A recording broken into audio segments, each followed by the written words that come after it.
All right, welcome back to the Outdoor Adventures Podcast. Today in the studio, I've got Ken and Sue Creel with me. Thanks for coming on, guys. Thank you. You're welcome. And so Sue and hey, this is something I didn't tell you, but you're the first female to be on our show. Oh, So that's exciting. Excited about that in itself. It's nice to have a lady's voice and give a different perspective than all of us crotchety old guys, you know? But Sue and I worked together for a long time. She was in title and escrow, and I'm in the mortgage business. And so we'd see each other in a professional setting, sometimes in a highly stressed situation when people are trying to get signed for their home and they got a moving truck waiting outside and that type of thing. And Sue always made it happen and had a great career over there. And I had no idea that she had this other part of her life, that she was also an outdoors woman, and her husband Ken also an outdoorsman. And so anyway, I think it was close to the time you were retiring, I was talking to you about what you were going to do in retirement. And you told me you had this stag hunt coming up in New Zealand.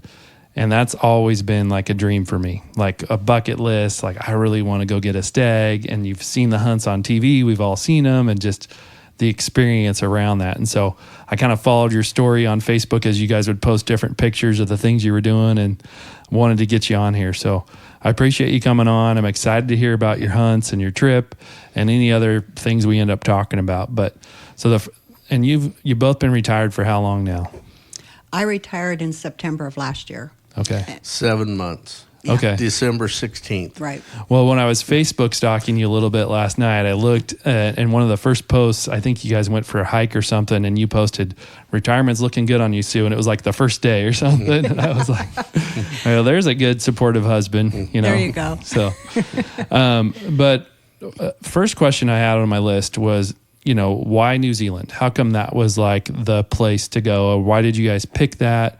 And I mean, you shared with me before we got going here that you actually booked the hunt in 2019, but then COVID messed it up. And so you didn't get to go until, what was it, 2022 or was it 2023? Was it that? 2023. It was this year. Yeah. So we're getting you right 3 after months it happened. ago. Oh, that's Yeah. great. Yeah. That's perfect. Exactly. So whoever wants to get started, just, why New Zealand? And then we'll get into it. Well, I think half the reason why we chose New Zealand is, first of all, it's beautiful. And second of all, I wanted to get a red stag. That is something that's always been on my bucket list. And so then Ken took it from there and started checking outfitters. And we go to SCI every year. Okay. And we narrowed it down to, 2 outfitters. And we thought New Zealand would be the best place. So describe SCI for those of us that I've never been. So it's like a giant outdoorsman show kind of thing? Yeah, so it's Safari Club International. And the national convention last year moved to Nashville, and it's going to be there for a few years. It's such a large convention that there's over 1,800 outfitters from everywhere in the world. So it's one of these things that I like to stop and talk to them. There's no way that you can walk through the convention in one day. So we typically go for the 4-day period.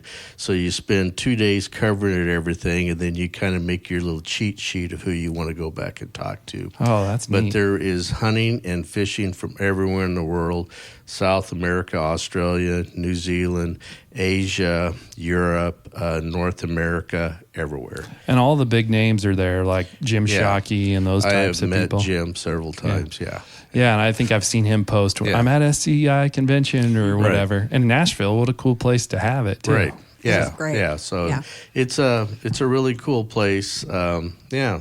So that's how you end up booking the trip, was through the SCI. Through them. Okay. And then part of the things too, because myself personally, I love hunting mountains, which is going to be the death of me yet. But I like New Zealand because it's so mountainous. So yeah, it reminds me of Northeast Oregon up around Willowes in the Joseph area. Okay. It looks just, so. What about the mountains is so appealing? Do you like the glassing and the terrain, the challenge of it? Yeah, strictly the way that I love to hunt is spot and stalk. That is how I hunt. So, yeah, it takes a while when you spot something a long ways off, it takes a while to get there. Yeah. That's a great way to hunt. Yeah. I mean, we were talking before we got started that you're going to do it as long as your knees will let you do it. Right. Yeah, So, they're getting close to their time. But have you had replacement or just? Oh, yeah. Yeah. Yeah, and several orthoscopics, and there's not much left to work on. Oh man. Well, I'm sorry to hear that, but I wouldn't have known. You're getting around pretty good. Yeah. Right. And you got a tar in New Zealand, which we all know that took some doing. Yeah. So, Yeah. well, let's get into it a little bit. So, let's describe the setting a little bit and talk about, when you guys first got there, maybe just acclimating to the conditions, and then maybe go into who hunted or who got the first animal and how that went down and those types of things. So, whoever wants to go first. Well, a little bit about New Zealand. It was kind of funny because we went there in the middle of April, which would be like the middle of our October here. So we're kind of thinking it may be cooler and stuff like that. But with all the warming and stuff, we overpacked a lot of warm clothes. You're ready for the conditions that weren't there. Huh? So I had only packed one pair of Carhartt shorts, and basically that's what I wanted to wear every day because it was so warm and stuff like that. But we never did really experience any cold days. We did see snow appear on the mountains, and it's funny, the lower valleys where all the towns are really don't get snow that much, even in their wintertime. The snow stays up on the mountains. So, but it was typical temperature was around 65 to 70 degrees. Oh. So, yeah. When we flew into New Zealand, we first of all went to the South Island, and we flew into Queenstown. And we stayed in Queenstown for 5 days or 6 days? Like 5 days, I think, yeah. And the first day, we just actually kind of walked around our area, and our motel was right on a lake. Oh, beautiful. It was. Mm-hmm. It was absolutely gorgeous. And like Ken was saying earlier before we started this, Queenstown is like Sisters. It's a little bit bigger than Sisters. Yeah, it's right at 20,000 people. Well, probably 30. Yeah. It's very touristy. Mm. So we walked all around the town, and then Ken had taken care of booking everything and did an absolutely amazing job at it. So one of the first things that we did was go up the gondola, and we did the luge. And we did the luge 3 times because that is a kick in the pants. So you're flying down the hill on like a little sled looking thing? It's a little, kind of like a little 4-wheel tricycle. Sled. Well, it's got handles, and you pull back on the handles for the brake. Are you laying flat? Or are you No, you're setting up. Oh, yeah. But so it's just flying down the mountain. Yeah. You have to do what's called a trial run first to make sure you do okay, and then they give you this little pass thing that, okay, you've been certified. Make sure your heart can handle it. Yeah. So we did that once, and it was like, okay, let's just keep doing it. This is great. Right. Well, I love it. That's a good way to get the blood pumping. It was, yeah. And the scenery up at the top of that gondola was absolutely amazing. It was breathtaking because you could overlook all of Queenstown and see the mountains all around. It was absolutely gorgeous. Well, I think I saw some of your photos on that, so we'll post some of those when we air this episode so people can see what you're talking about. Right. So, bucket list trip of a lifetime. You start by flying down the mountain. So what comes next? Wine tour. Oh, we did a wine tour there. Not in Queenstown the first time. We went after that. We left and went to Wanaka. That's right. Okay, that's right. So you hung out in Queenstown for 5 or 6 days. You didn't do any hunting there. You're just acclimating to the country and the culture and getting around and seeing the sights. Right. And it was kind of funny. One of the things that in Queenstown, because, you put in where your location is on your phone, so you're walking the streets to try to figure out where it's at. And actually, it's easy to get around because everything's in English. But anyhow, you'd have people walk up to you and they go, do you need some assistance? I see you're looking at your phone for a map. And I would say like, oh, we're looking for this. And anyhow, they would tell you which way to go and all this stuff. And the very first gentleman that offered assistance, he explained, he goes, well, I'm a Kiwi. I'm born and bred here. So it seemed like every day we would be looking at our phone going somewhere, and there'd always be someone walking up to offer assistance. And my first question to them would be, are you a Kiwi? And they would go, yes, I am. How'd you know? And I go, well, because you're so friendly. Yeah. No, But that's anyhow, great. So the people were really welcoming, it sounds like. They're very welcoming. Yeah. How about the food? Was the food good? Oh, it was amazing. yeah. We had lots of fish and chippies. Yeah. Oh, yeah. They call them fish and chippies. Yeah. And what's the currency over there? Are they on the euros or are they on the British pound? Or No, they it's get their own currency? dollar. Yeah. Okay. And the exchange rate is it's about their dollar is worth about 60 cents on us. So Okay. it's very beneficial to us in terms of money. Yeah, that helps with the affordability of the Right, trip. right. Yeah, Exactly. For sure. Right. Yeah. Well, that's great. Okay, so you spend 5 or 6 days in Queensland. You get to meet people. You get to eat some Right. good food. You get some fish and chippies. Right. And then where do we go next? Then we go to the town of Wanaka, which was about an hour's drive northeast of there. And we had our own rental car. So that was fun, driving on all the left-hand side of the road. Yeah. All the roads were 2-lane roads. There was no 4-lane roads in that part of the country. When we get to Wanaka, we stayed at a bed and breakfast, which was kind of fun. We had never stayed at a bed and breakfast and stuff. So we woke up, and the next morning we had booked a half-day fly fishing trip. And so anyhow, that was fun. Our guide come and picked us up, and since it was only a half day, we did not go very far from Wanaka. We was only about 45-minute drive. We went to this beautiful river, which I can't pronounce the name. It's really long, but the water was so pristine, crystal clear. It was probably about 35 feet wide and about 2 to 4 feet deep, but you could see the bottom. And I was like, okay, how do we fish? Do we go find deep holes? And he goes, no, he goes, first off, New Zealand is not like what you guys are expecting in the U.S. We don't have near as many trout, but we have larger trout. And he goes, we'll spot and stock. So that's what we did. We just kept walking the creeks until we spotted a nice brown or rainbow sitting out there. And then you try to sneak down and present your fly to them to get them to bite. Well, that's the thing. We hadn't practiced fly fishing for several whiles, so being able to cast 30 yards or so was a challenge. So we had a little bit of trouble getting on them. And I think over the course of the morning, I think I only turned 2 fish. Most of the time I wound up spooking them or whatever. And, of course, being the gentleman, I let Sue have the first opportunity on the first fish that we saw. So, How'd you do, Sue? Not very good. No. Unless you put it right in front of them, they're out of there. Yeah, they've been fished at many times. Probably, Well, a big fish has seen a lot of flies. Probably. Well, So we were at the very tail end of the fly fishing season because May 1st is when fishing season ends there. So we was like April 28th or something. So they had been caught and fished all summer long. My only thing comparable to that, I worked for the Forest Service in Colorado, and I was right after college, and we lived on a pretty nice little spot, the White River National Forest, and we had this little creek behind our place. And so on my days off, I would go down there and go fishing. Mm-hmm.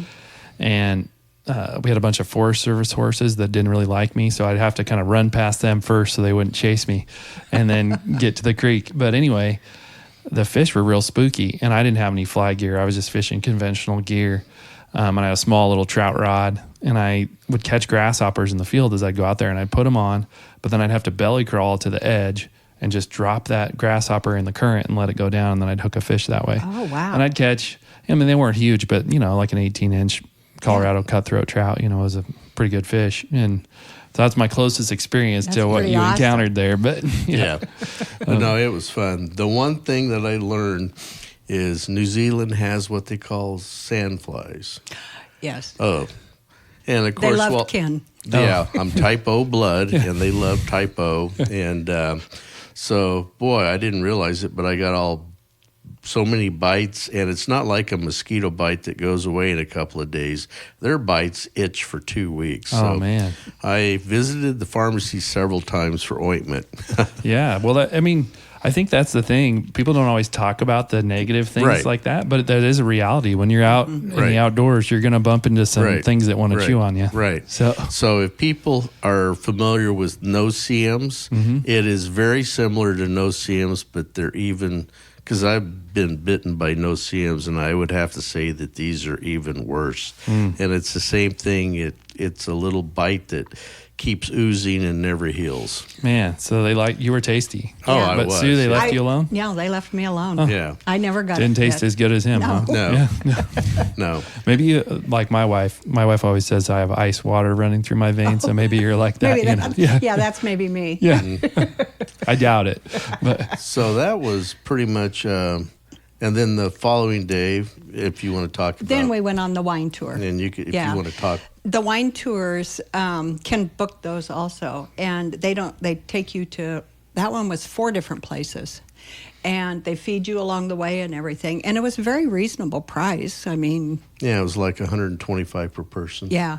and the So, wine was good. The wine was great. In fact, the wine was so good that I ended up joining a wine club over there. Oh, nice. So when you go back, they'll have your goblet waiting for you.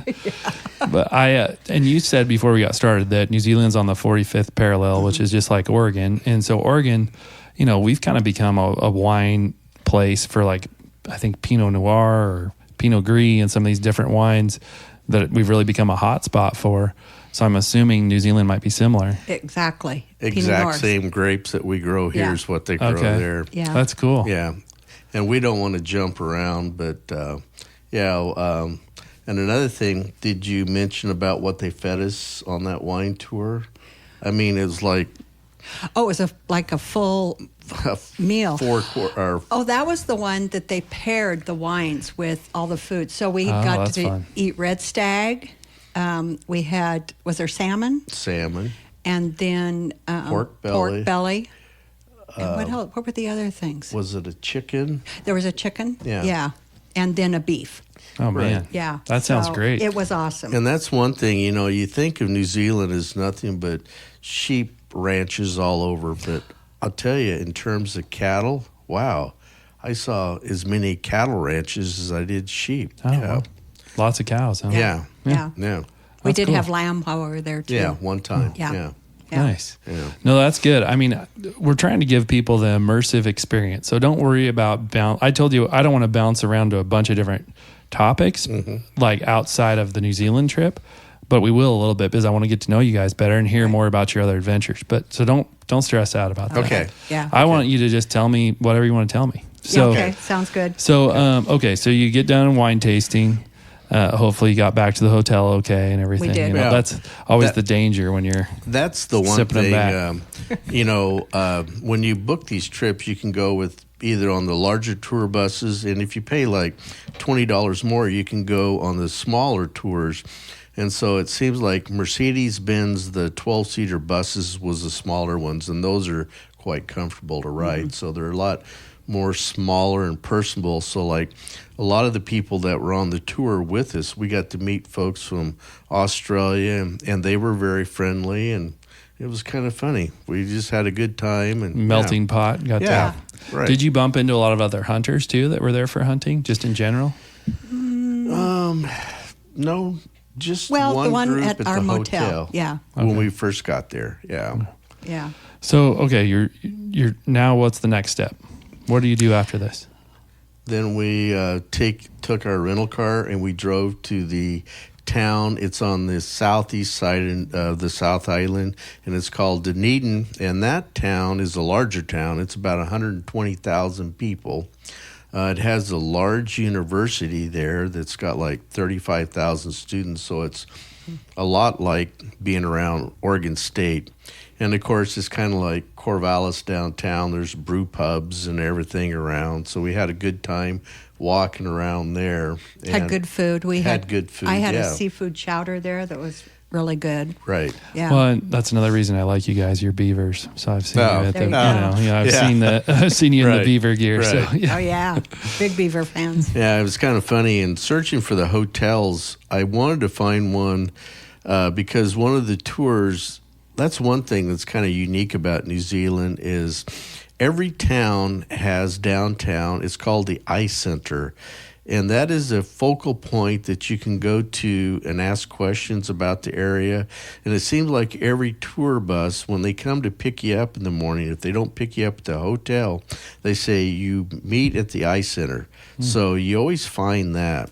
And so anyhow, I tried, and the one tour that was going to do there, that's where they picked up. So I wanted to find a hotel close to that area, and it just so happened it was right dead downtown. Mm-hmm. And the room was just awesome. I mean, it was the very top of the hotel. It was like 8 stories tall.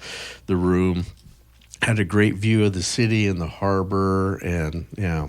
So when you were planning this trip, I mean, I know you did a lot of research when you were booking stuff, but were your expectations like?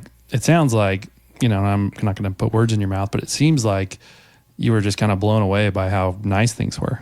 You know, like maybe it was over the top of even what you were expecting. Yes, it was. It definitely was. I mean, yeah. And The people were all really nice. The streets, even the big town, the streets, there weren't a lot of homeless. There weren't a lot of, we didn't see a lot of that. And we were all over. We walked a lot. It was just clean and nice. Yeah. over the course of the 3.5 weeks, I probably put 1,500 miles on the rental car. And part of the area, I mean, we were driving through country where you're 75 miles from any town, you lose cell service, but there's no filth, there's no trash. I mean, it's one of the cleanest countries I've ever seen. Yeah, that's neat. That adds to the experience as an outdoorsman because, Right. you know, for us, the natural stuff is what we're excited about, and we all know that plastic and the things that we throw away that end up in the oceans or in the rivers or wherever, it's hard on all the little critters that we want to go out there and see. That's Right. exactly. It's a little trivia thing. And you know, I love to hunt and stuff, but you know, it's kind of funny when you get out in Eastern Oregon, you notice a lot of the road signs have been shot and all that stuff. And while we was driving those roads, I just it clicked, you know, I'm going to pay attention to see how many road signs that I see shot. And I think over the course of our 3.5 weeks, I think I only saw 2 signs that had bullet holes in them. Yeah. But it was amazing. They have a little bit of different mindset on hunting and stuff that there, and we'll get into this, but every rifle there is suppressed. Okay. Yeah. And so I was going to ask you guys about that as far as gear. Did you have to bring your own equipment or that was all You provided? can if you want to, but to be honest with you, I find it more trouble to bring your own. And good outfitters, they will always have, make sure that you can shoot. So when you arrive at their location, that's the first thing you do is you go to their range and make sure you can shoot. And what caliber were you hunting the stag with? 7mm mag. The reason he's smiling at me right now, the reason he's doing that is because before we ever went, we went out to the rifle range, and I was not comfortable in shooting his 7mm. I did, and it about kicked me. Yeah. I like a 270 or a 243. Yeah. And so he said, maybe you should just tell them you want a 270. And we got there, and of course, our guide, he has a 7mm, and I looked at Ken, and I'm like, oh no. Here we go. Yeah. And I shot, and with the suppressor on there, it was great. And I took 2 shots, and he said, you are good. So Nice. Yeah. So you guys didn't have trouble passing the range test? No, not at all. Not No. at all. Ken took 1 shot. Yeah. Yeah. 1 shot, 1 kill. Yeah. Yeah. Well, it sounds like you've done a lot of hunting in your life, Yeah. so you're ready. Yeah. Well, so let's get into the hunt a little bit. So who went out first? Well, we both went together. Okay. Yeah. Yeah. So you're both Yeah. hunting together with Right. a guide. With and one then guy, yeah. what's the plan? Is it designated who's going to shoot the first animal, or does it depend kind of on what you see, or? No, it was pretty much being the gentleman that I am. I always give her first choice. Yeah, that's good. Yeah. So the first day that we actually got to the hunt, they just kind of drove us around and everything. So then the next... Make sure you talk over the mic. We want everybody to hear you. There you go. So the next day is when we actually went out. And so it was already determined that I would be the one to do it first. And that morning, we saw a really nice stag. And they wanted... I was trying to get up on it, and I could tell Ken was getting very frustrated with me because we were belly crawling at the time, and I could not get up on. I could not get a good shot on it, and I wasn't about to shoot without not having a good shot. Did they want? I mean, because you were trying to shoot from your belly, or didn't have a shooting lane, or what was the reason why? She was laying. I was laying, and that was one thing. His scope was a 5 to 25 power scope, and anyhow, it didn't have a really great field of view, so you had to be just perfect. So she was moving her head back and forth, trying to get in the sight, to get the full sight picture, right? Yeah. And so that one actually got away. So I knew Ken was getting very frustrated. Because it was the one that got away. Huh? The one that got away, right. So that afternoon was when I actually got mine. And I don't know, how many yards away was I? 212. Yeah. So what is the the amount of animals that you're going to see when you're out there? Is it a large quantity and you're just trying to find the right one?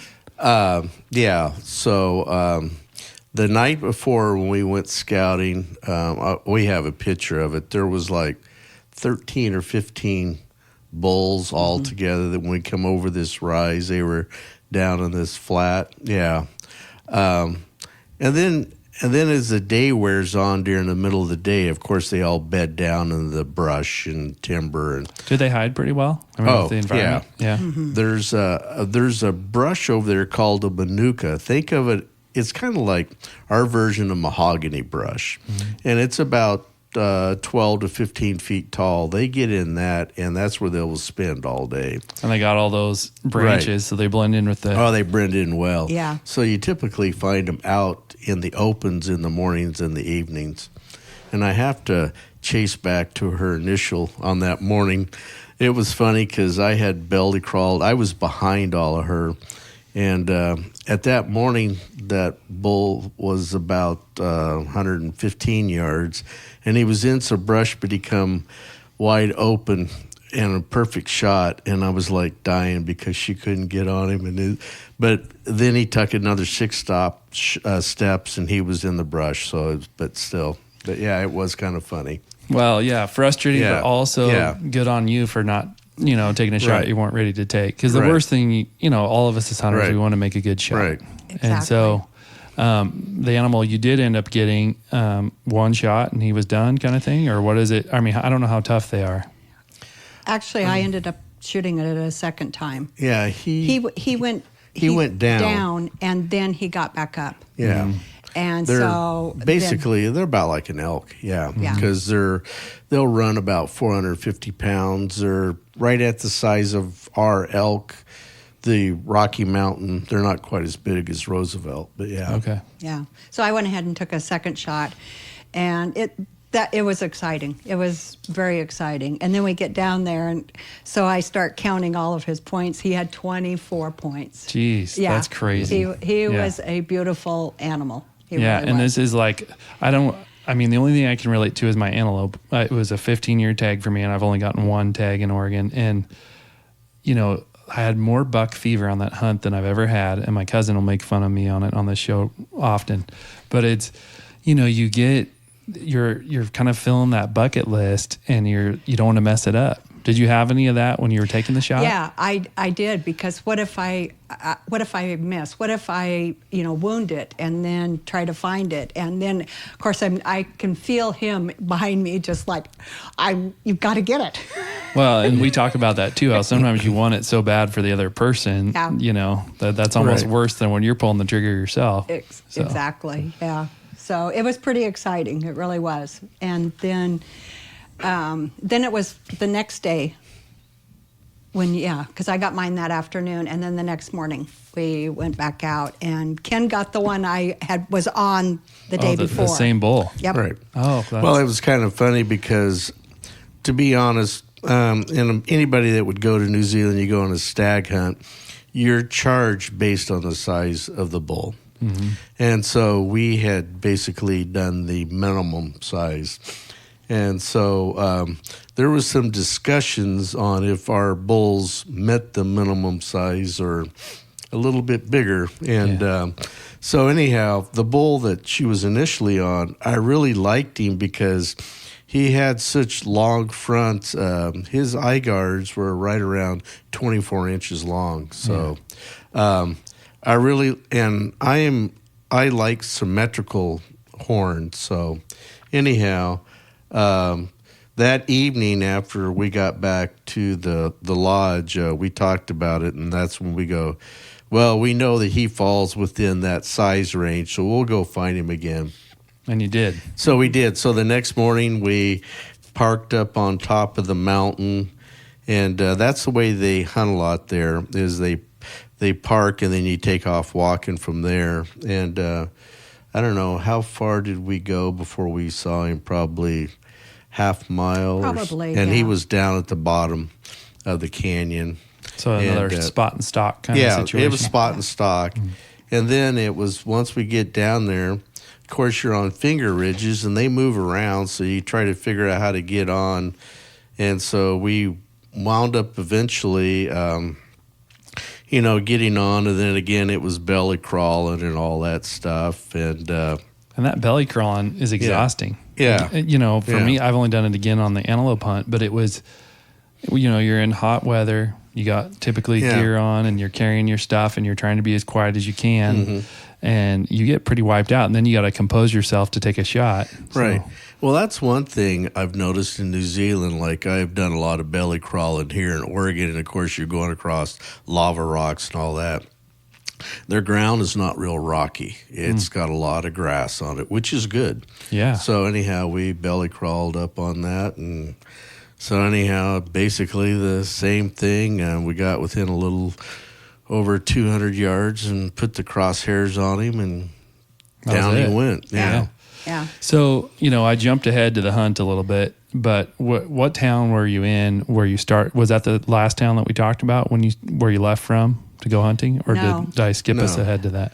When we were in Dunedin, went and saw the penguins. The penguins. Oh, that's when the Blue penguins penguins. happened. That's Okay. So we talked about this a little bit before we started. And so Sue had gotten sick, and she really wanted to go see these penguins, but she didn't get to go, unfortunately. But Ken got to tell her how great it was. So he wasn't sure about even going, but then he got to see them. So what kind of penguins are they again? They're blue penguins, and they're about 10 to 12 inches tall. And it's kind of funny. They, in the daytime, they spend the entire day in the ocean because, believe it or not, there's less predators on them than it is on land, because New Zealand does have a lot of, that's one thing I saw, a lot of hawks, and they have, I believe it's some type of smaller eagle, and those animals will get them if they come on land. So they stay out in the ocean, and they do not come on shore till it gets dark. And so on the penguin tour, you get there in the afternoon, you sit on the bluff, and you look for albatross to come in because they have nesting colonies, and it's the only area, I believe, that there's albatross around is there. And then as it gets dark, you go down to see the penguins. And so anyhow, they got this little viewing area, and I got pictures of penguins, 10, 15 feet from me coming up the shore. Then they go and live in burrows at night. And then in the morning before it gets daylight, they go back out to the ocean. That's so that cool. was cool. See a little 1 foot penguin running around. Right. And you said you saw an albatross there too. Yes. 8 foot wingspan. Yeah, right. Crazy. It was cool. Yeah, it flew right underneath me when I was standing on a cliff. So. And I wanted to back up to that story just because that's part of the natural thing, right? We all enjoy hunting, but we also just enjoy, at least for me personally, just seeing stuff in nature in its own environment, and something that unique Right. Yeah. And I'm sure he got some video for us too. I did not really Right. get to sleep at all Right. because he was sending me pictures Right. constantly Oh, really? and videos. And yeah. it's kind of funny going out on the tour. It's this peninsula that goes straight on the ocean, and the very end is where the albatross nests. But I noticed these signs saying, "Report if you see any possums and all this stuff." And they have possums that they brought over from Australia, and they do not look like our opossums here. They're kind of cute. They're really furry. And so I was asking the tour guide about this, and he goes, "Oh yeah, they have government-funded hunters that trap all of these possums here because the possums, they come and eat the penguin eggs, and we're trying to keep the penguins. So they say this is a possum-free zone." And he even went in to tell me that, they have a lot of government hunting to get rid of things that they want to, like possums, wallabies. They want to get rid of wallabies and all that. So yeah, let's talk about that a little bit. So New Zealand, none of the animals are native, right? Or I mean, there are maybe some, but none of these bigger animals. No, none. Everything is an import. So nothing was originally there. Yeah.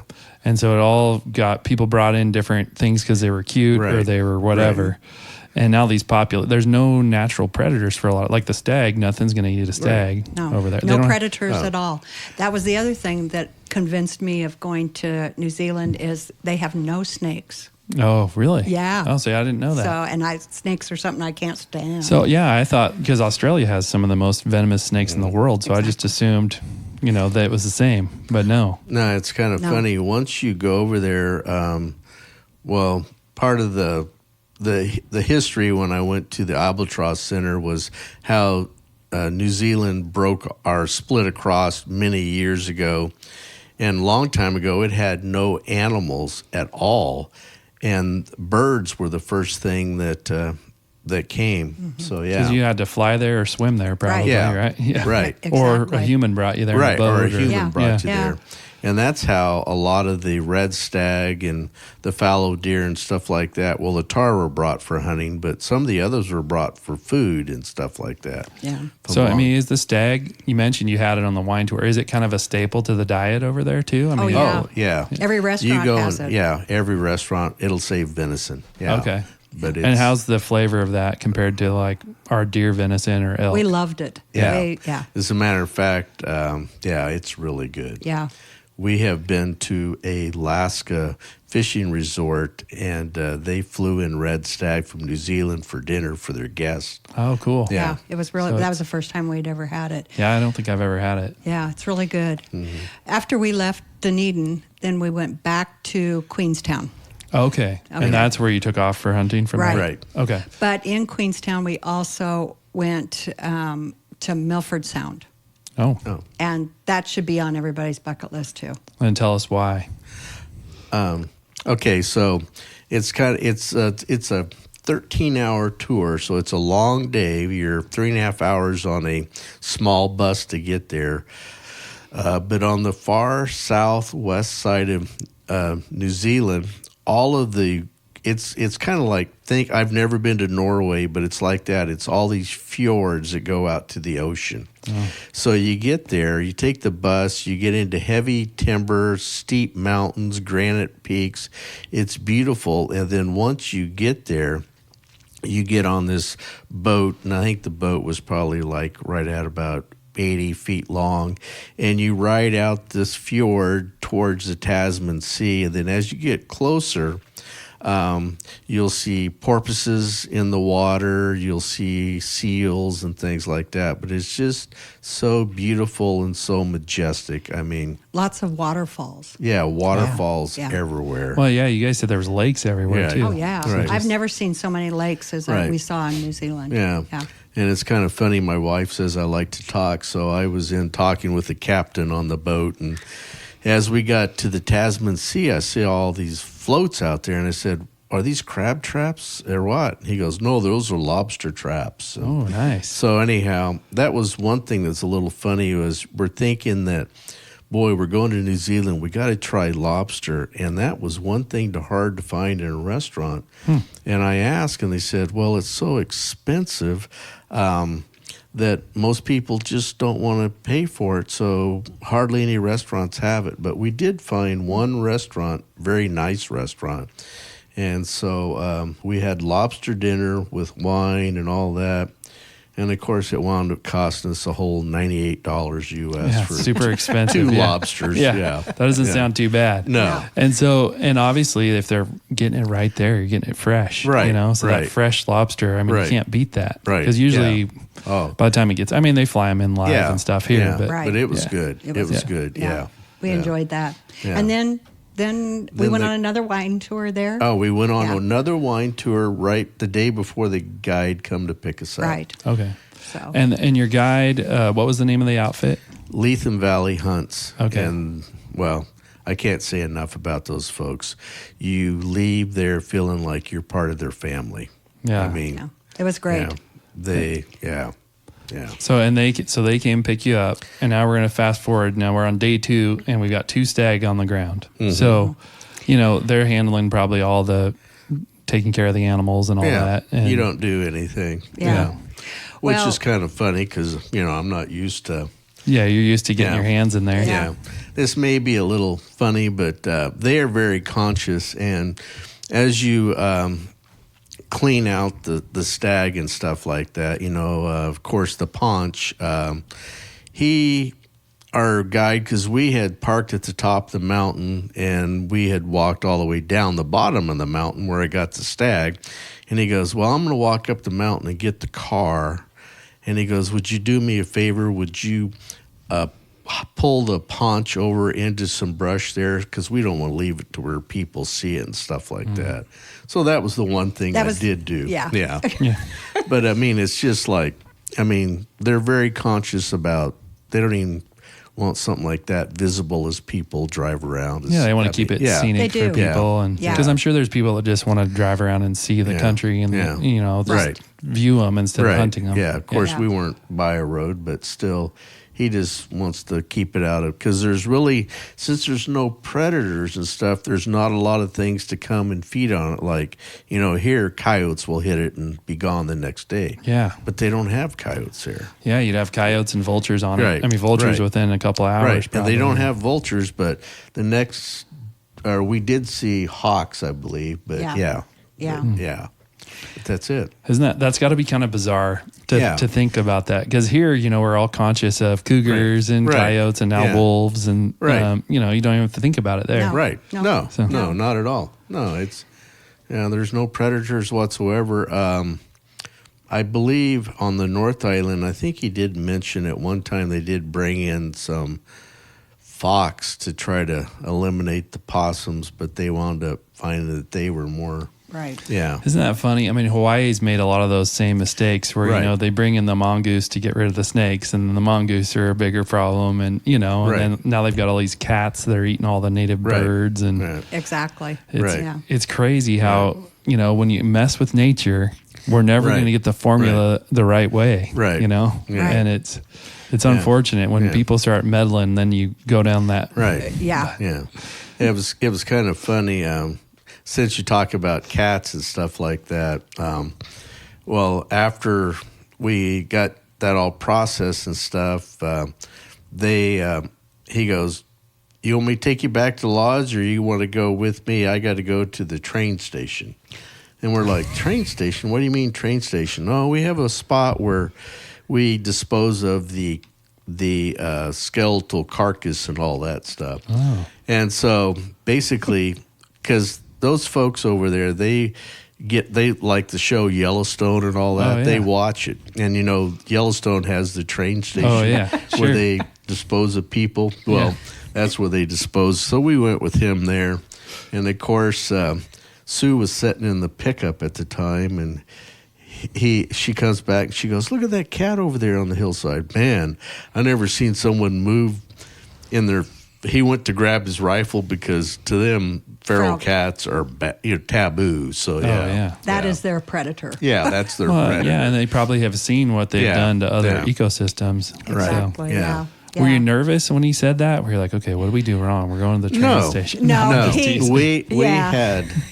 He was quite a kick. He was a kick. Me and him got along really well. A young kid. He was 30, 31. 31. Yeah. You know, that's so you get the 2 stag, and then you told me before we got started that you weren't even sure if you were going to hunt tar, but then you were talking to somebody. Tell us about that a little bit, how that happened. Well, there was another one in between. Okay. While we were sneaking up on, I really hadn't planned on getting a fallow deer while I was there. I had never had no intentions at all, but we saw fallow deer while we was hunting, and those are a lot spookier. I mean, a lot, especially if you come over a hill and you're in the car, you know, they'll start running at 500 and 600 yards away. And if you're going down through the brush and you get within 200 to 300 yards away, they'll run off. But they're really kind of cool looking. And so when we was going after my stag on another hillside, we saw a really cool fallow deer buck. And so we talked about it that evening. So the next day, we went after the fallow deer. Yeah. It was added a little bit to the budget. right. Yeah. It was a challenge item for Ken. Yeah. Yeah. So needless to say, again, it was that took us a while to get on him because it was a little. We ran out of cover, so again, a lot of belly crawling, getting close, and then he went into the heavy brush, and we lost sight of him. We had to wait for a while. And then finally he come out in a little bit of opening and, again, you know, put the crosshairs on him and down he went. And then, of course, he just dropped. And, of course, now you're in this brush that's 6-8 feet tall and you got to find him in there. And we found him. And, yeah, so we got him too. So. And those are pretty tasty too. Yeah. Oh, yeah. We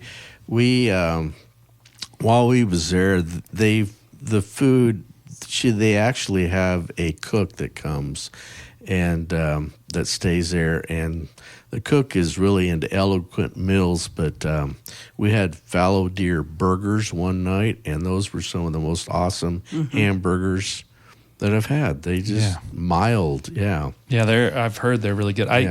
We had a friend that hunted with us in Hawaii, and I can't remember if it was a fallow deer or a similar, maybe an axis or something. But anyway, they cooked it for us when we got home. She made some for us. I was like, man, that was really good. Super tender, really mild flavor. Really mild, yeah.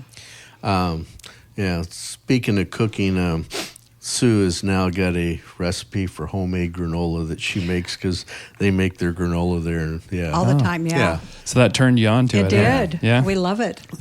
I mean, it was like every meal that we had at the place was just fabulous. I mean, anyhow, so that was, we got the fallow. So then the next day we had to drive back to Wanaka because that was where their lodge is based for people that are going for chamois and tar. Okay, so I'm not even heard of chamois. I don't even know what that is. The little teeny ones. Little teeny, little black horns. Okay. Chamois are native to Portugal, Spain area. Okay. Yeah. No, that's something I didn't go after. But again, I guess they're even more rockier and tougher. Yeah. So the tar, what drew you to the tar? The tar was about 2 years ago. New Zealand decided that tar were damaging the native habitat way up in the mountains, and there was too many tar up there, and they wanted to get rid of them. So they started hiring hunters from helicopters to start killing them. And since tar is a mountain animal, I kind of thought, I want to get one while you still can. And that's what turned me on. It's another checkoff item. Well, and you're also helping with the problem too. Right. That's what I like about it. When when it's an animal they want to kind of eliminate. Right. The one thing that's kind of funny about tar was a year ago when we was talking to her, we go, yeah, we want to figure out how we can bring back some of this meat. So how am I going to get some of that tar meat back and so the grandkids can have some and stuff? And she looked at me and she goes, do you not like your grandkids? And I go, what do you mean? She goes, well, tar. Nah, it's not very good. Huh. I wonder if it's just stringy or like, Well, It tough? could be because I've killed a mountain goat, and mountain goat, the flavor's fine, but it's tough. Yeah. Yeah. Well, you Yeah. would think with an animal that's, in that rocky terrain, right. those muscles and tendons are going to get Right. stretched, and they're going to be leaping and jumping, and Yeah. kind of like eating those chicken and Kauai, you wanna Yeah. stay away Yeah. True. when Yeah. they're too wild. Right. So it's kind of funny. And that was another thing, too, because they like to, well, probably, I don't know, maybe 20% of their customers come over there and will do a tar hunt. Most of them come over there for red stag. And the nice thing about having us on the red stag first was they were able to see just what we could do in terms of climbing mountains and stuff like that. So the next day, me and Stefan, we got in the car and we had a 4-hour drive to head north to where we was going to be tar hunting. So we wound up, there is a farmer up there that has a helicopter, and basically instead of starting from the bottom and climbing up, he had a tent in his backpack and all that in case we had to spend the night on the mountain and stuff. But they wound up putting us in the helicopter, and we flew, and they dropped us up about 2/3 of the way on the mountain, and that morning, and then we started off from there, and we started climbing the mountains around looking for tar. And it's kind of funny, tar have really good eyes for a while because of all the noise from the helicopter. We didn't see anything, so we had to move over to a new mountain chain. And so we're spotting and stuff, and we spotted some a long ways away, and we're trying to debate whether can we get to them today or what. We didn't know. And so anyhow, needless to say, we kept going on around the mountain, and so anyhow, finally, he goes, "Wow, there's some tar down below us," and I'm like, I got my binoculars, and I'm like, "Where?" I got Swarovski binoculars. I couldn't find them, but And you're a spot and stock guy, so it's right in your wheelhouse. And it's funny because they have such the long hair around their mane. It's like in the brush is about 3 to 4 foot tall, and I mean, you look in the brush and you'll see just a little spot of beige. And if you look at it, you'll see the wind is catching it because their hair is really soft. And it's like they'll hide in that brush and you can't see them. And so needless to say, and it was so windy up there on the mountain, it was a good, there was gusts. It was kind of funny. Well, needless to say, the wind, I lost a baseball cap, I lost a sock hat. And I lost a pair of my Kui gloves. And one time, the wind gust, I was setting down, and I went to get up, and it blew me over. It was that strong. So at that morning, it was 40 to 50 mile an hour winds.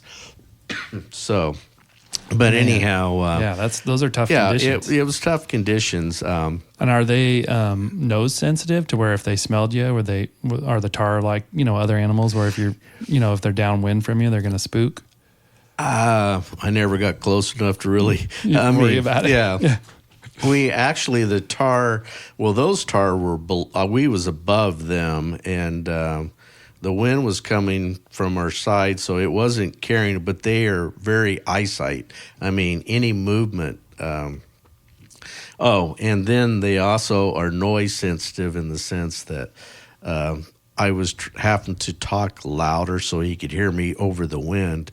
And then he said, "Oh, they heard us," and yeah. But I mean, again, I could not see them real well because they like to hide in that brush, and I mean, all they'll stick out is like a nose or something like that. So then you got nothing to shoot at, right? And then eventually, it was kind of funny. It was so windy, we took off our backpacks and we started to try to belly crawl, and it's a little hard belly crawling downhill on a 45-degree angle across rocks. So that didn't work real like well. A slide, huh? But we get down there, and needless to say, we get down there a ways, and so anyhow, pretty soon we saw the tar just up and jumped, but about 700 yards up above us, we had been on a bluff, and his backpack, the wind caught it and blew it off the backpack. As it went rolling down the mountain, it went down by the tar and spooked them, so they ran off. Oh, man. So, and of course, I mean, like I said, it was so windy. I mean, it was just really tough conditions. So then we left those, and then we had to go and find the backpack and stuff, because not only did it have her tent, it had all the extra ammo and everything in the backpack. Yeah, you weren't going to lose that. Right. So we found that, and it was about probably, I don't know, 3 or so in the afternoon by then. And so anyhow, we was like, well, I don't know what we're going to do. There was a sheep herder's cabin down the bottom of the cabin. We could spend the night there, or we could stay in the tent. But we went around the mountain, and so needless to say, there was one lone tar that was across the canyon, and it was going across this big rock slide. And so anyhow, we got set up, and it was 350 yards, and so it was so windy. It was like he was in a rock slide, so he was in the open. He'd stop, but just wouldn't take the shot because it's so windy. And so needless to say, it was kind of a fluke. So we're sitting here, well, let's try to wait till the wind dies down. So needless to say, eventually we thought it was calm enough that I could take the shot. I had the crosshairs on the back of his shoulder, and I hit him right through the eye. Oh, really? Yeah. Man, so the wind carried it. They carried it that much. Man, Yeah. but you put him down. Yeah, he It's went a good down. shot. Yeah. Right. And you had said before we got going, it was one of the bigger tars, the biggest Right. your guided team. He measured it. It was 13 5/8 length on the horn. And, of course, we did not SCI score it. I am an SCI scorer, but I didn't have any. Well, I could have measured it, but I didn't. And so anyhow, but he said, this is the biggest tar that I have ever taken in my 11 years. And when we got back to the lodge, even the outfitter, she said, yeah, she's never killed one that big. Man. So And you got him in a wind tunnel. yeah. Yeah. Right. So anyhow, so needless to say, got him all skinned out and everything. And we made it down that night. Right. Well, we had headlamps and stuff, and spent the night in a sheep herder's cabin down there. And it was kind of funny. The wind that night, I thought the building was going to blow away. Was it real primitive kind of cabin with nothing to it? Yeah, there was nothing. We had to walk down to the creek to get water.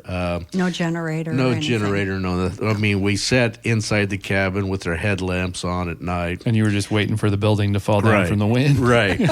But it's funny, again, even like that, they had flown in all this food and stuff. So we had stew that night for dinner. They did have a little gas stove in there, and so we had that for dinner. Sounds like they took good care of you. Oh, they did, yeah. Yeah. There was another hunter that was there with another guy, and so they had shipped, they had flown in bottles of wine and all kinds of beer and stuff like that. But after an exhaustive day like that, I think I only drank like 2 beers that evening, and I was done. Yeah, you were curtains. Yeah. And then the next morning, the helicopter or the place called him on his sat phone and said, hey, we got to come get you now because the storm is getting worse and you're going to be here for the next 4 to 5 days if we don't. Get trapped. Yeah. So we got all packed up and the helicopter flew in.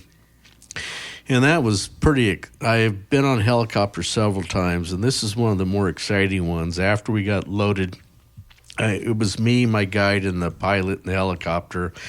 And he goes, okay, we're going to have to go uphill, and then I'll turn and have the wind carry us back down the hill. So we just kind of barely go up the hill, and then when we turn, I mean, it was like that helicopter had a rocket on it. And then flying out of those canyons, we were getting bucked all over. And then once we get out of the mountains, then it was fine. But yeah, Yeah, that's scary though. yeah. Yeah, that would make me pretty nervous. Right. So Sue, you were Were you worried about him when he was out on this hunt? Not really, because, well, first of all, I didn't go. I stayed back at the lodge with the owner, and her and I went on wine tours. Oh, perfect. Yeah, it was great. But she did have radio contact with the guide, so we knew everything that was going on. But you knew that weather was coming in too, exactly. right? Yeah. So that was the only thing, is because we were due to fly out to come back home the next day. Yeah. And so it was like, okay, are we going to be needing to change our flights or whatever? Right. No, it's 2 days later. Yeah. Is Ken going to be on the mountain for another week? Right. Yeah, exactly. No. Man, what an experience. It was. I mean, there's just no way to, Right. you can't really probably fully describe what you saw. No, you can't. I mean, that was one thing, climbing those mountains. I mean, granted, by the end of the day, it was tough. I think over the course of that day, I probably only fell about 18 to 20 times. Jeez. But my knees were Just getting banged up. They were pretty banged up by the time we got back. But one thing I noticed was that terrain. There's some big rocks, but there's not a lot of rocks all over that there is, like I have experienced in North America. So as far as like the shaly type, where you would the slip shaly and fall type. and slide. It's a lot of vegetation, and there's some type of plant that I did see the tar eating this one plant that kind of looks like it looks like the top of a pineapple, but it's about 2 feet tall, and it's kind of a bush that grows like that, and that's what the tar love to eat, and that's why they're wanting to get rid of them, because it's some native plant that grows only up at that 6,000 to 7,000 feet elevation, and that's why they're wanting to. And that's where you're hunting in 6,000 to 7,000. Yeah. And then is it was it rainy conditions or anything? Was it wet up there? Or? That was one thing. We had packed because we was expecting it to snow and get really cold, and actually it didn't. And that was why they wanted to get us out the next morning, because it was like every weatherman, they had missed it by a day. Yeah. So the big storm was coming in, and that's why they wanted us to get out of there. So Yeah, those weathermen, they have a great job, right? Right, If you're right, everybody loves you. If you're wrong, everybody hates you. But there's not really the consequences. No, Yeah. not at all. Right, and that's the only way to get into there, because it's so far in the mountains. There's no roads in there, nothing like that. So they take you in by helicopter and drop you off. And people may wonder, like here in the States, if you're in a helicopter, you can't hunt until the next day. But it's not. They don't have that requirement there. Yeah. But obviously, it spooked the tar. So Yeah. you had to move. Yeah. It was kind of funny. When we first took off and was going up the mountain, we spooked tar going up, and the helicopter pilot, because I was sitting in the front, showed me tar running off. They just looked like little brown dots. And then, of course, we went over and landed on the backside, and then, of course, we didn't see anything. We had to get quite a ways away from where we landed because it had spooked everything. But also, if they're hunting them from helicopter, if they're doing it as a management technique because they're trying to eliminate some of them, they're going to get used to equating helicopters with my cousin Joey didn't make it. Exactly. Yeah.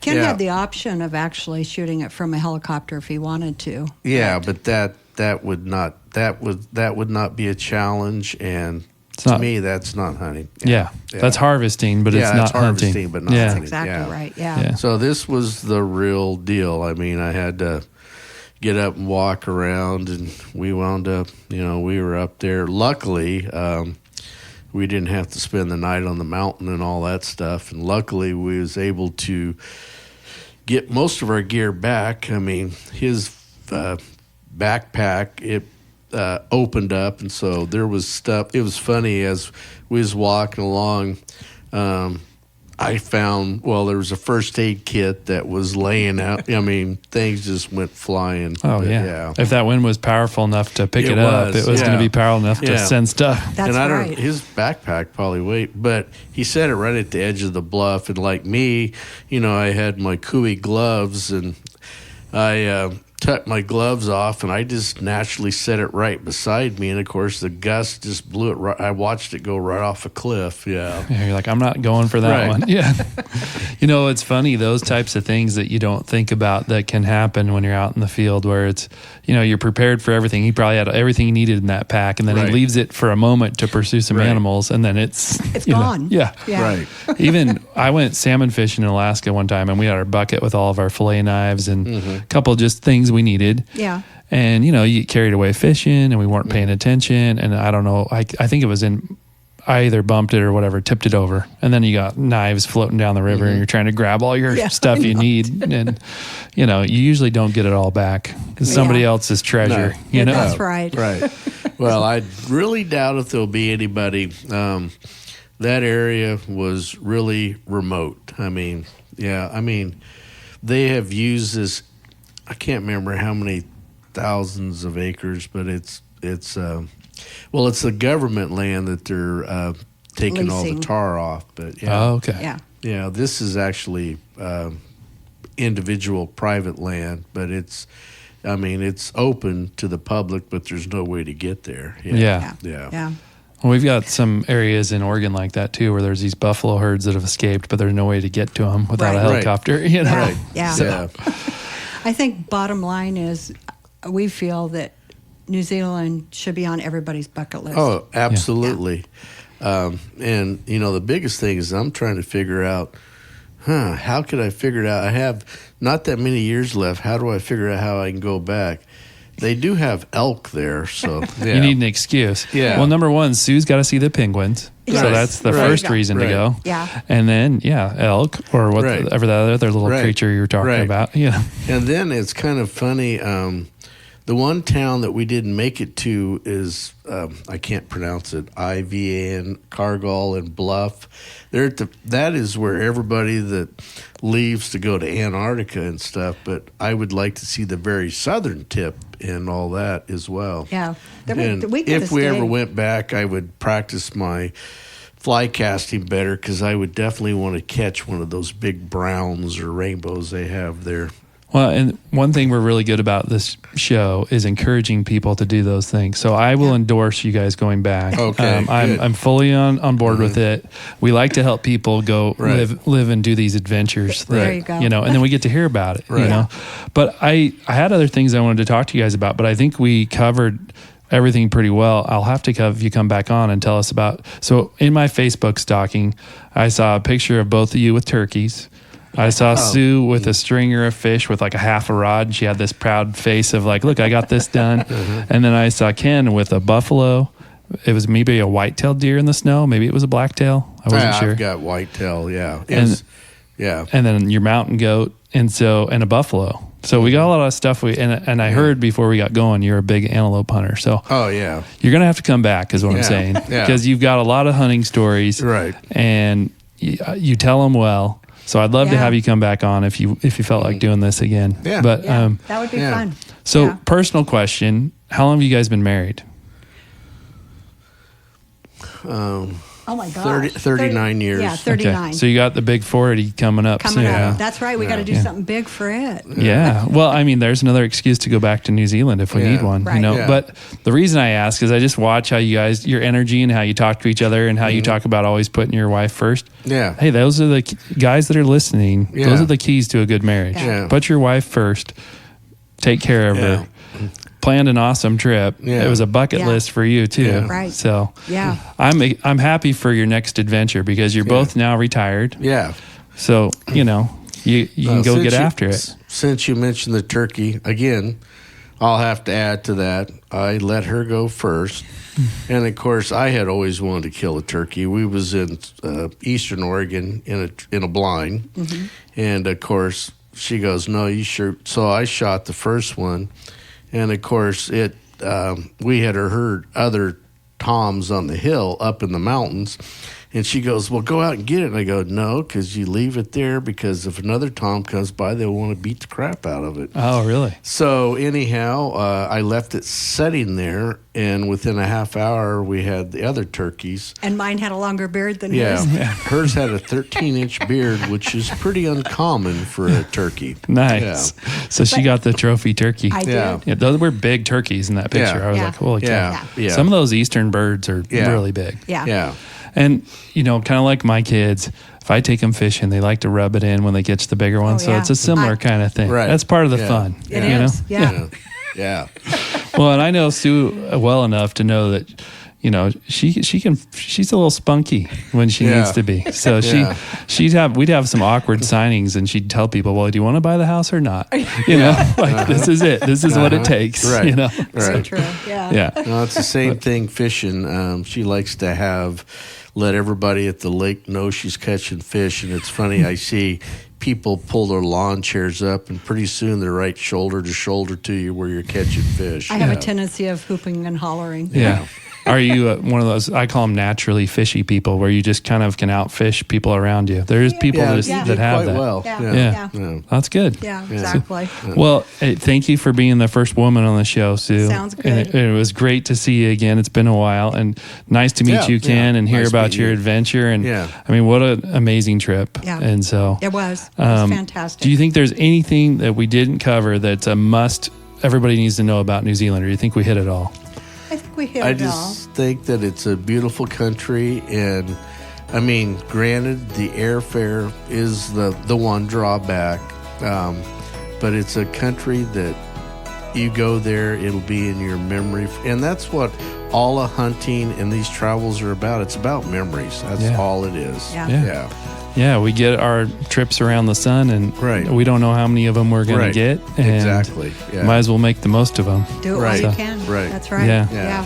Well, cool. I mean, what a great trip. I thank you guys for coming. Thank you you, for Sam. sharing it with me. Thanks for having all right. us. Yeah. Yeah. Yeah. All right, guys. Thanks.